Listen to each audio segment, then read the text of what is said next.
फिलिस्तीनीला स्वातंत्र्य मिळालंच पाहिजे, मिळालंच पाहिजे, मिळालंच पाहिजे, फिलिस्तीनींना स्वातंत्र्य मिळालंच पाहिजे, मिळालंच पाहिजे, मिळालंच पाहिजे, फिलिस्तीनींची हत्या थांबलीच पाहिजे, थांबलीच पाहिजे, थांबलीच पाहिजे. मानवतावाद जिंदाबाद, जिंदाबाद, जिंदाबाद, अमेरिकन साम्राज्यवाद मुर्दाबाद, मुर्दाबाद, मुर्दाबाद। आज अंबाजोगाई में मार्क्सवादी कम्युनिस्ट पार्टी और भीम शक्ति संगठन ने मिलकर उप विभागीय अधिकारी को एक संयुक्त ज्ञापन सौंपा। इस ज्ञापन में फिलिस्तीन के आत्मनिर्णय के अधिकार को मान्यता देने और इजराइल द्वारा गाजा में किए जा रहे नरसंहार को तत्काल रोकने की मांग की गई है।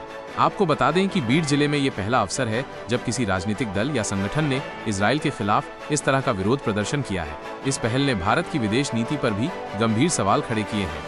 संगठनों ने अपने ज्ञापन में स्पष्ट किया कि दूसरे विश्व युद्ध के बाद से ही इजराइल लगातार फिलिस्तीनी क्षेत्रों पर कब्जा कर रहा है और इसमें साम्राज्यवादी अमेरिका का पूरा समर्थन है। उन्होंने गाजा में मौजूदा संघर्ष में हो रही भारी जान माल की हानि पर गहरी चिंता व्यक्त की और बताया कि एक वर्ष में ही इजराइल ने लगभग 55,000 लोगों की जान ले ली है। मार्क्सवादी कम्युनिस्ट पार्टी और भीम शक्ति संगठन ने फिलिस्तीन के आत्मनिर्णय के अधिकार का पुरजोर समर्थन करते हुए इजराइल और अमेरिका दोनों की कड़ी निंदा की।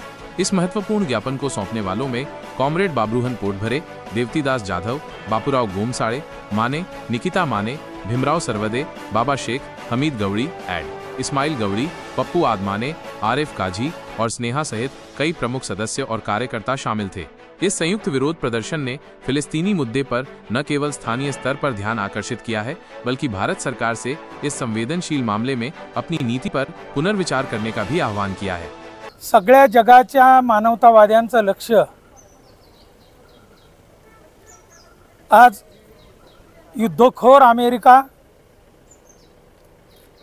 आणि नरसंहार करणारा इस्रायल,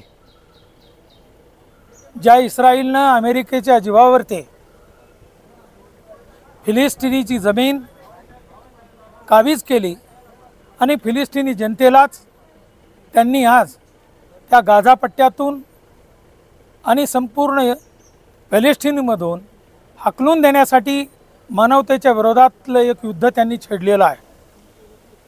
आम्ही जे कोणी महाराष्ट्रामध्ये देशामध्ये डावे आणि आंबेडकरवादी लोक आहोत ते पहिल्यांदा मानवतावादी आहोत की माणसाच्या जीवाचं मूल्य हे आहे, हे सर्वश्रेष्ठ मूल्य आहे।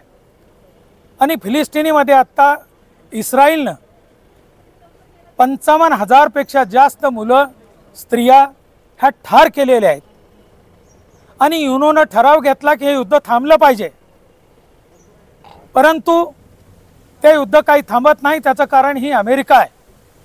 जगातल्या सर्व गोरगरीब जनतेवर ते धाक बसविणं, स्वतःचे शस्त्र विकणं, प्रचंड नफा कमविणं आणि माणसाचे जीव घेणं, अशा प्रकारची नीती अमेरिकेनं आखलेली आहे आणि त्याचाच प्रयोग इस्रायलला हातात घेऊन सुरू झालेला आहे। आम्ही सर्वजण आज इस्रायलशी विरोध करून अमेरिकेचा धिक्कार करून फिलिस्तीनीमधल्या निष्पाप जीवांच्या बाजूने उभे आहोत।